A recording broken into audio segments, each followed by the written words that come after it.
우리 5월 가정 세미나를 앞두고 40일 새벽 기도에 또 많은 분들이 또 이렇게 동참하셔서 같이 기도하게 되어서 얼마나 큰 힘이 되는지 모릅니다. 오늘 저녁에도 가정 세미나를 앞두고 가정에 관련된 좀 말씀을 드리려고 합니다. 오늘 말씀의 제목은 사랑은 감정이 아니고 원칙이다. 참 누가 이런 말을 할 수 있을까 싶어요. 세상에 가정에 관한 책들이 참 많이 있지만 그렇게 표현한 책은 없는 것 같아요.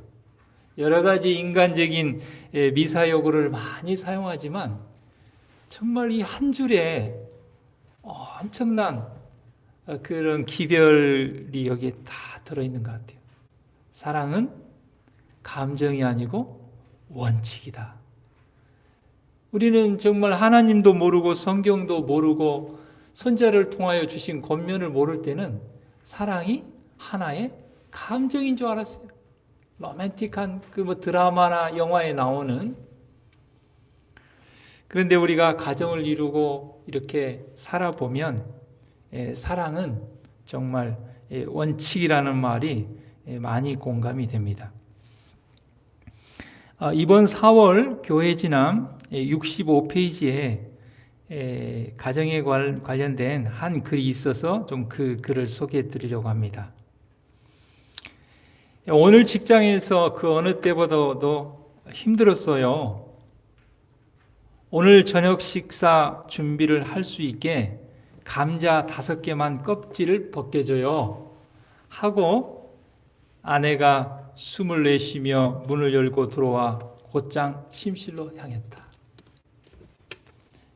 그러니까 아마 이제 맞벌이 부부니까 특별히 아내가 오늘은 좀 힘들었던 모양입니다. 그래서 감자를 이제 삶아 먹으려고 감자 5개를 남편에게 주면서 좀 껍질을 벗겨달라고 그렇게 요청을 했습니다. 그리고 이제 너무 피곤하니까 이제 침실에 잠깐 쉬러 갔습니다. 그때 남편이 혼잣말로 투덜거리며 이렇게 속으로 얘기를 했습니다. 노트북으로 한참 작업 중이었는데 그런 나를 방해했다는 건 알고 있기나 한가. 거기다 나도 직장에서 힘든 하루를 보내 지쳐 있다고 그런 나를 위해 뭔가를 해줄 수는 없는 건가? 오늘 나는 아내를 위해서 일을 해줄 기분이 아니야. 이렇게. 그 순간 내가 갈림길에 서서 2가지 중 하나를 선택해야 한다는 사실을 깨달았다. 우리가 그런 선택의 길이 참 많이 있죠. 자, 이 남편에게 2가지 선택이 뭔가? 첫 번째 선택은 이제 갓 결혼한 남편으로서 정규직에 종사하면서 부엌에서 저녁에 과외로 따로 일을 하겠다고 계약한 적이 없다며 뾰루퉁하게 수선을 떨 수 있다. 결혼 생활이라는 것이 이런 건가? 하면서 어때요? 나도 막 힘들고 지치고 그러니까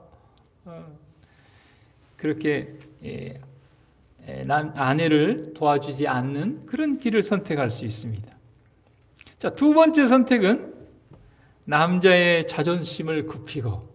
참 자존심이라는 것이 뭔지요?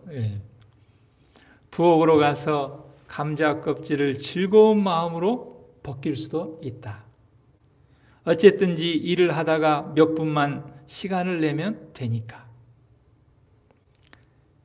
자, 이 2 선택에 정말 마음에 자존심과 이 갈등이 생겼어요. 우리도 참 그럴 때가 얼마나 많습니까? 전자를 많이 선택합니까? 후자를 많이 선택하십니까? 바로 그때 아주 자그마한 소리가 낮게 들리더니 신금이 크게 울리면서 이번 주 초에 묵상 시간에 읽은 성경 구절이 생각났다. 저는 참 이 부분을 읽으면서 야, 그렇구나.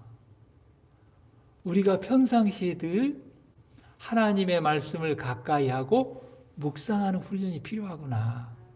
그럴 때 그 갈등의 순간이 왔을 때 성령께서 그 말씀을 통하여 우리에게 하나님의 음성을 들려주셔서 우리에게 행복의 길을 선택하게 도와주는구나 하는 걸 다시 생각하게 되었습니다. 그때 이 남편에게 생각난 그 성경 구절은 에베소서 5장 28절과 33절의 말씀이었습니다. 이와 같이 남편들아 자기 아내 사랑하기를 제 몸과 같이 할지니 그러나 너희도 각각 자기의 아내 사랑하기를 자기같이 하고 아내도 그 남편을 경외하라. 사랑은 오래 참고 사랑은 온유하며 자기의 유익을 굳지 아니하며 성내지 아니하며. 이 두 말씀이 탁 떠오르니까 갑자기 죄책감이 들었다고 그랬습니다. 이기적인 생각을 품은 데 대하여 주님께 용서를 구했다고 그랬습니다. 하나님께서 생각하시는 내가 해야 할 일은 성령의 목소리가 분명하게 알려주었다 그랬습니다. 이것은 제한도 아니고 어떤 협상할 만한 선택사항도 아니고 타협도 조건도 없고 이건 무조건적인 하나님의 사랑이요 하나님의 직접적인 지시다. 이렇게 받아들였어요.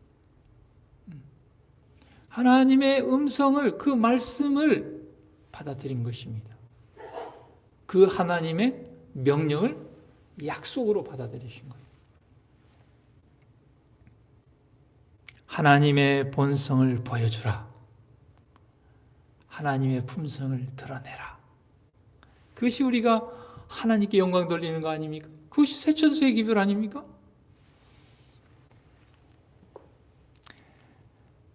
내가 아내에게 보여주기를 하나님께서 기대하셨던 그 예수님의 그 사랑, 그것은 감정과 무관하다. 그리고 기분이 좋든지 싫든지, 우리가 기분이 좋으면 출근하고 기분이 안 좋으면 출근 안 하고 그러지 않는다 그 말이죠. 마찬가지로 사랑은 감정과 무관하고 우리의 기분에 좌우되지 않는다는 것이죠. 그래서 사랑은 감정이 아니고 원칙이라는 것입니다. 그리스도께서는 기분 내킬 때만 그분의 사랑을 나에게 보여주시지 않았다. 그렇죠. 그 사랑을 하라는 것입니다. 예수님은 오히려 우리가 아직 죄인 되었을 때 우리가 그분의 사랑을 받을 자격이 제일 없을 때 그분의 사랑을 우리에게 보여주셨다. 그러고 나서 그날 밤 나는 식탁에 앉아 아내가 눈을 반짝거리며 내놓은 맛있게 볶은 감자를 먹었다. 여보, 감자 껍질을 벗겨줘서 고마워요. 그 껍질을 안 벗겨줬으면 어떻게 됐겠습니까? 자존심 세우고.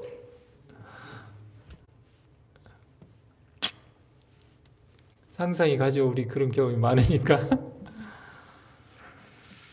내가 아내 앞에서 음식을 맛있게 먹자 아내가 존경심을 보이며 말을 했다. 남편이 예수님과 같은 사랑을 보여줬을 때 아내는 아까 에베소서에 있는 말씀처럼 존경심을 보여주는 거지. 아내를 향한 나의 사랑이 나에 대한 존경심으로 되돌아왔다. 존경받는 느낌이 들자 아내를 더욱 사랑하게 되었다. 그 순간 벌떡 일어나서 감자 껍질을 더 많이 벗기고 싶었다. 그거 말고도 아내가 도움이 필요한 일이라면 무슨 일이든지 하고 싶었다. 우리가 예수님을 따르는 사람이라는 사실을 이 세상에 보여줄 수 있는 징표는 서로 사랑해야 한다는 예수님의 말씀이다. 이러한 사랑은 그 대가를 받든지 받지 않든지 간에 우리가 해야 될 사랑인데 우리 인간의 힘으로는 가능한 것이 아니다. 오늘 하나님께서 우리에게 누구의 감자 껍질을 벗기라고 부르고 계신가? 아내가 아니고라도 그 누구의 필요와 요청이 있을 때, 요청이 없을지라도 예수님께서 나인성의 그 과부의 그 울음소리를 듣고 간 것처럼. 그런데요,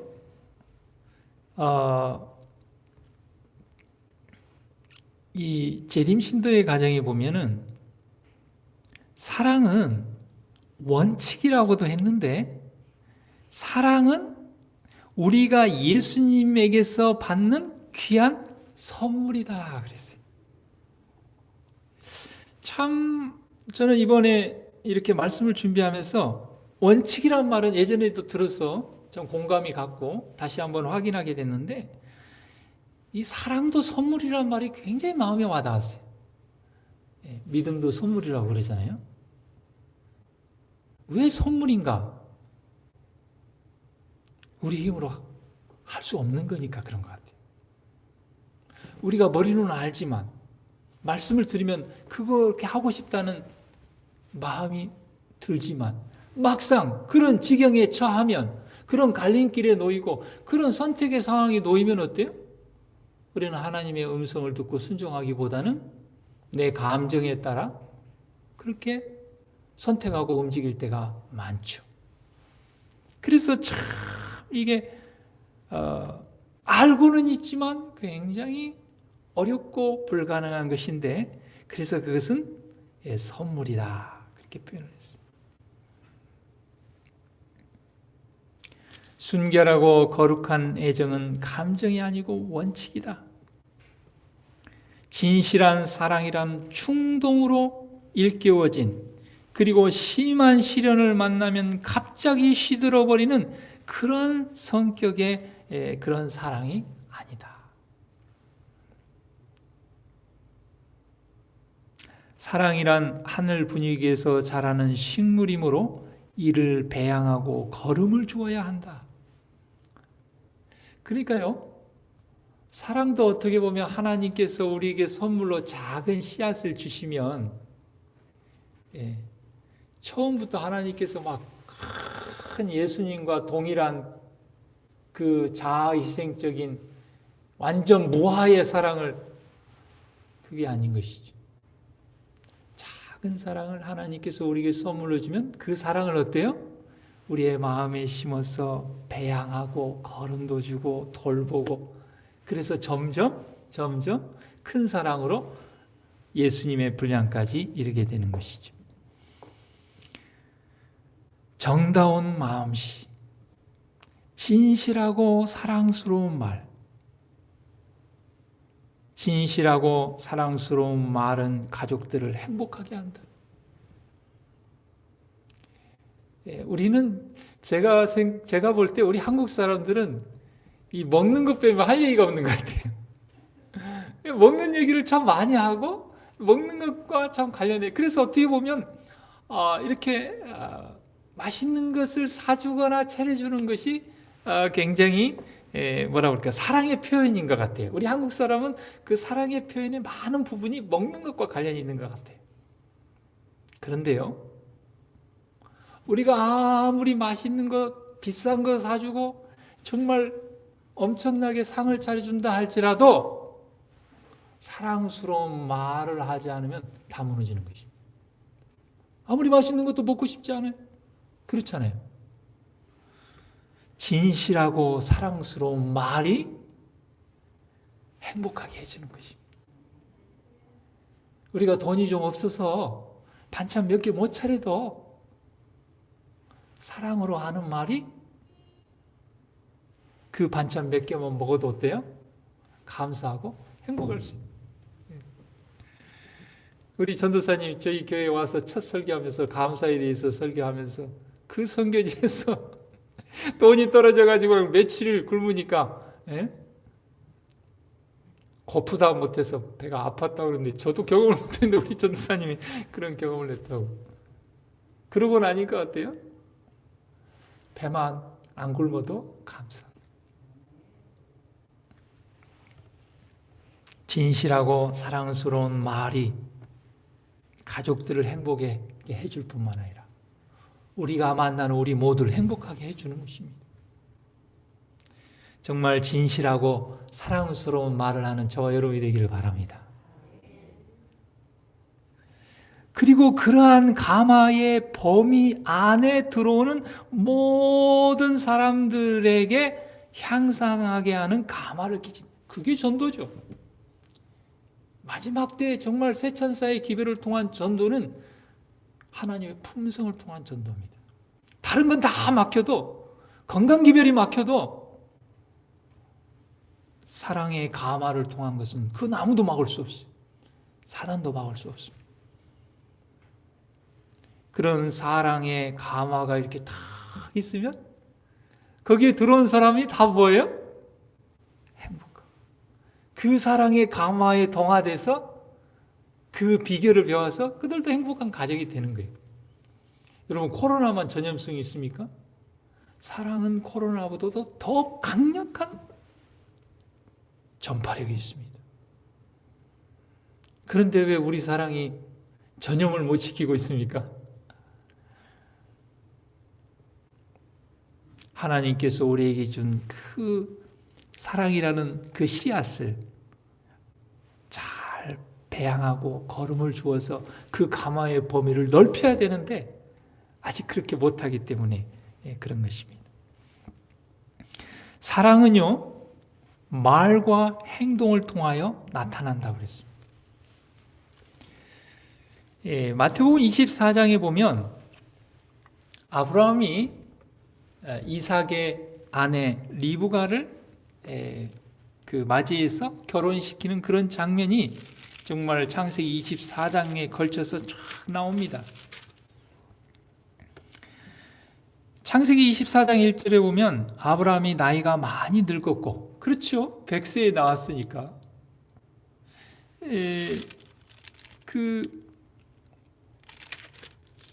이삭이 굉장히 40에 결혼을 했어요. 그리고 60에 아이를 낳았어요. 그러니까 벌써 지금 아브라함이 140이 됐다는 얘기죠. 자, 그런데 보세요. 창세기 24장 1절에 보면 아브라함이 나이가 많아 늙었고 여호와께서 그의 범사에 복을 주셨다고 그랬어요. 아브라함은 종이 1000명 가까이 됐습니다. 아주 아브라함은 참 하나님께 복을 많이 받았습니다. 그런데도 아브라함 마음의 한 구석은 해결하지 못한 문제가 하나가 있었는데, 그게 아들 이삭을 신앙 안에 좋은 며느리를 맞이하는 그것을 해결하지 못했어요. 이삭이 40이 다 됐는데 현숙한 여인을 얻는 것이 아브라함의 소원입니다. 아무리 다른 복을 다 많이 받았어도 그것이 빠지니까 아브라함이 행복하지 못했습니다. 그래서 아브라함이 1000명이 되는 종들 중에서 제일 지혜롭고 믿을 만한 종을 부릅니다. 그리고 그에게 부탁을 합니다. 그리고 하나님께 간절히 기도를 합니다. 그리고 이 창세기 24장 63절에 보면 이삭도 저물 때에 들에 나가서 묵상하며 기도했다는 장면이 나옵니다. 아브라함의 기도, 이삭 본인의 기도, 그 다음에 하나님의 도우심으로 하나님께서 정말 현숙하고 좋은 며느리 리브가를 얻게 됩니다. 자, 그런데 이 종을 통해서 리브가를 선택하고 얻는 그런 장면들을 보면은 창세기 24장 그 17절에 있어 20절에 보면은 이 종이 틀림없이 주인 아브라함의 하나님께서 아마 좋은 배필을 주실 것이라 하는 믿음을 가지고 가서 우물가에 이렇게 앉아서 쉬면서 하나님께 기도를 합니다. 하나님, 정말 하나님께서 준비한 좋은 여인을 만나게 해주세요 하고 기도를 합니다. 그런데 그때 이 종의 눈에 그 우물가에 물을 길러온 여러 여인 중에 여러 아가씨들 중에 한 아가씨가 딱 눈에 띈 거예요. 리브가가 눈에 띄었어요. 왜 눈에 띄었겠습니까? 특별히 보니까 아마 성경에 나와 있지 않지만 틀림없이 그 서로 막 와서 물 빨리 길어가려고 하고 막 양보도 안 하고 막 이렇게 말도 막 험하게 하고 막 서로 다투고 밀고 그렇게 하는데 보니까 한 아가씨는 말도 이쁘게 하고 상냥하게 하고 다른 사람한테 양보도 하고 하나님이 저 여인을 준비한 것 같다. 그런 생각이 들었을 것입니다. 그래서 기도를 하고 한 가지 딱 시험을 하나님께 소원합니다. 내가 가서 물 좀 달라고 하면 나에게 물을 줄 뿐만 아니라 내가 데려온 낙타까지라도 그가 자원해서 물을 주겠다고 하면 틀림없이 그 사람은 하나님께서 선택한 사람입니다. 쉬운 일입니까? 항아리에 물 길어가지고 이거 이제 가려고 하는데 그거 한참 기다렸다가 얼른 가지고 집에 가서 뭐 요리도 하고 해야 되는데 누가 와갖고 뭐라고 그래요? 물 좀 달라고 그래요. 그러면 어때요? 요거 다시 내려서 물 떠줘야 되고 또 다시 물 길러 가야 되고 그것도 쉽지 않은데 낙타까지 그 많은 낙타들 물까지 사람이 물을 많이 먹습니까? 낙타가 물을 더 많이 먹습니까? 저는 안 맞습니다만 낙타가 더 많이 먹을 것 같아요. 뭐 짐도 싣고 오고 그랬으니까. 그렇지 않습니까? 그런데 그것을 요청하지도 않았는데 그것까지 해줄 정도의 여인이면 뭐 하나 보면 열 아는 것이죠. 창세기 24장 17절에서 20절에 보면 종이 마주 달려가서 가로되 청컨대 내 물 항아리의 물을 내게 조금 마시우라. 그가 가로되 주여 마시소서 하며 급히 그 물 항아리를 손에 내려 마시게 하고 줄까 말까 망설이는 게 아니고 어때요? 정말 준비라도 한 것처럼 급히 그러니까 뭐예요? 이게 몸에 밴 겁니다. 이게 갈등하고 막 이게 한 것도 아니에요. 급히 얼마나 이 사람이 목이 마를까 그러면서 급히 물 항아리를 내려 손에 내려 마시게 하고 그 다음에 마시기를 다 하기를 기다렸다가 뭐라고 얘기합니까? 요청하지도 않은 당신의 약대도 위하여 물을 길어 그것들로 배불리 먹게 마시게 하리이다. 아이고 그놈들 낙타도 물도 많이 먹을 텐데 배불리 먹이려면 그게 한 10필 정도 될 텐데 그것을 급히 물 항아리에 물을 구이에 붓고 다시 기르려고 우물로 달려가서 모든 약대를 위하여 길른지라. 이런 여인이 아내로 들어온 그 가정은 행복할까요? 행복하죠. 행복하죠. 그리스도인은 조급하고 초조함이 없는 성화된 상냥함. 참 친절하고 상냥한 것은 참 좋은 것 같아요. 예. 아마 친절하고 상냥함만 있어도 아마 성공할 겁니다. 무엇을 해도 성공할 거예요. 그렇죠? 예. 하다못해 우리가 두부를 하나를 사러 가도 어때요? 친절하고 상냥하면 거기 또 가고 싶은 것입니다. 뭐라도 거기 가고 싶은 것입니다. 지난번에 우리 전도사님 이사할 때 여기 가까운 한 가게에 밥을 먹으러 이렇게 갔는데 그 전에도 한 번씩 가고 그래서 어떻게 보면 좀 팔아주고 싶은 마음도 있어서 그때 한 6명이 이렇게 갔는데 좋아할 줄 알았거든요. 저는 코로나 때문에 장사도 안 되고 그랬으니까. 그러는데 왜 미리 전화도 안 하고 왔냐고 그러면서 손님들이 많이 오니까 좀 불친절하게 하더라고요. 그 뒤로 별로 갈 일도 없었습니다만 그 뒤로 가고 싶은 마음이었다. 근데 저만 그렇게 느낀 줄 알았더니 우리 전사님도 그렇게 느꼈더라고요. 사람이 좀 많이 오니까 어때요? 사람이 그냥 바뀌어가지고. 그렇게 하면은요, 잘 되다가 망하는 것입니다. 우리가 잘 좀 아쉽고 잘 안 될 때는 어때요? 상냥하게 하다가 좀 돈 좀 벌고 괜찮으면 어때요? 그것은 감정이지 원칙이 아니죠. 거칠고 가혹한 태도는 그리스도의 은혜로 부드러워져야 한다. 그 다음에 세 번째, 지혜롭지 못한 결혼을 피해라. 아브라함은 참 지혜로운 그 며느리를 맞이했습니다. 그는 아마 이삭을 낳고부터 40년 동안 기도했을 것 같아요. 여러분, 40년 동안 기다리고 기도해가지고 리브가 같은 며느리 얻으면 괜찮습니까?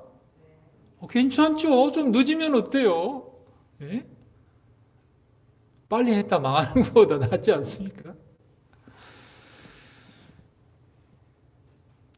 그리고 이삭도 기도하고 무엇보다도 하나님의 사자가 앞서 가셔서 준비해 주셨다는 것이죠.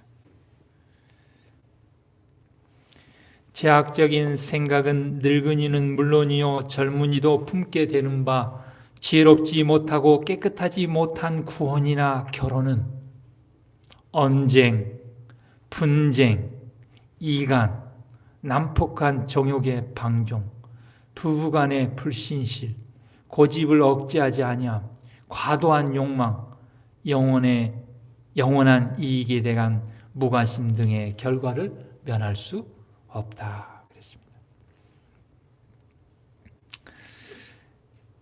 부조와 선지자 176쪽에 참된 사랑이라는 것은 충동으로 일깨워지고 심한 시련을 만나며 갑자기 시들어버리는 그런 사랑과는 성격상 전혀 다른 고상하고 거룩한 원칙이다. 그러면서 그 뒤에 이렇게 얘기했습니다. 젊은이들은 부모의 가정에서 충실히 의무를 감당함으로써 그들 자신들의 가정을 위하여 준비해야 한다. 그들로 가정에서 그 길을 실행하며 친절과 예의와 그리스도인적 동정을 나타내게 하라.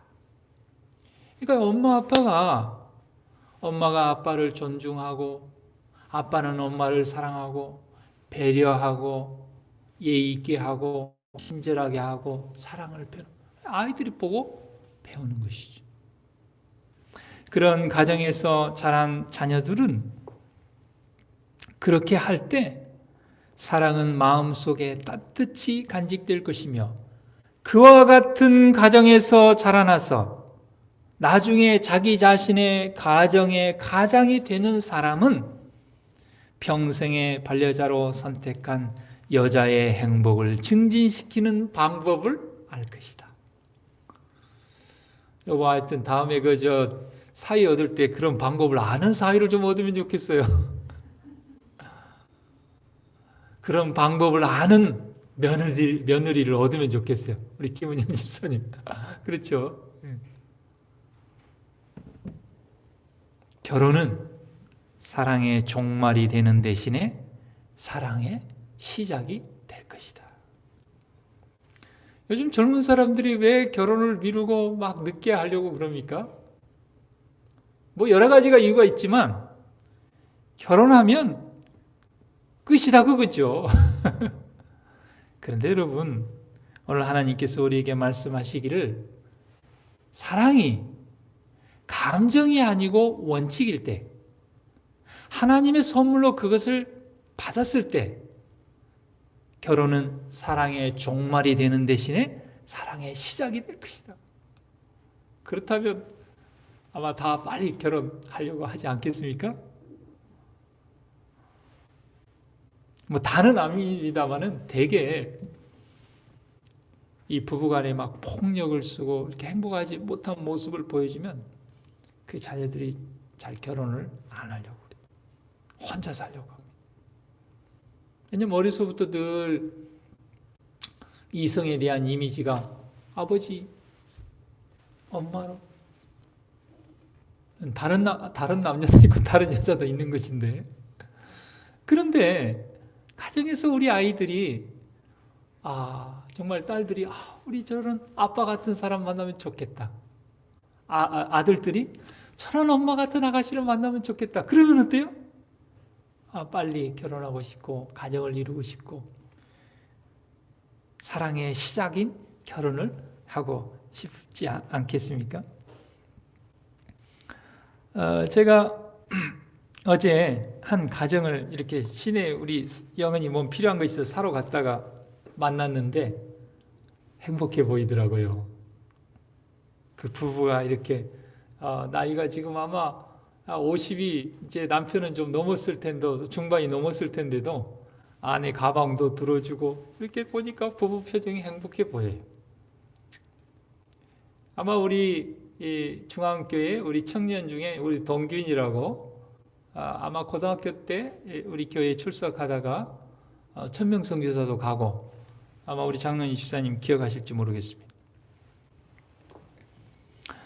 이 가정이 이 남편과 아내가 나이 차도 좀 나고 굉장히 자녀들이 마음먹은 대로 잘 이렇게 따라오지 않아서 힘들었습니다.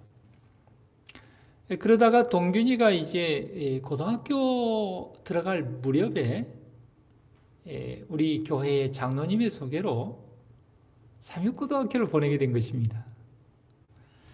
뭐 저는 잘 모릅니다만은 아마 좀 동균이가 좀 말썽을 많이 피웠던 것 같아요.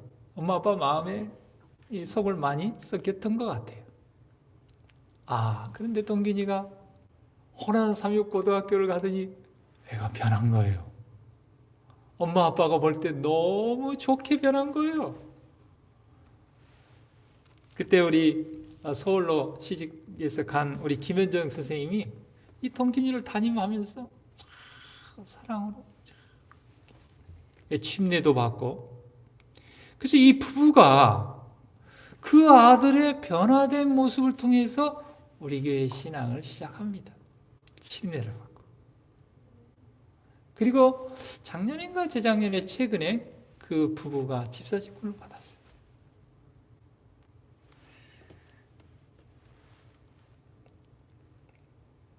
그 가정에 아들을 통하여 삼육교육을 통하여 예수 그리스도가 그 가정의 주인이 되었을 때 하나님께서 그 가정을 행복하게 변화시켜 주신 것입니다. 그래서 제가 물었어요. 그 동균이 엄마한테 행복하냐고. 행복하다고. 제가 봐도 행복해 보여요. 사랑하는 성도 여러분, 지금부터 시작하면 됩니다.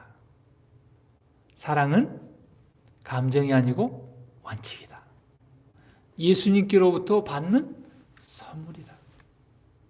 그래서 선택의 갈림길이 올 때 우리의 감정을 따르지 말고 하나님의 말씀을 따라감으로 먼저 우리 가정이 행복한 가정이 되기를 간절히 바랍니다.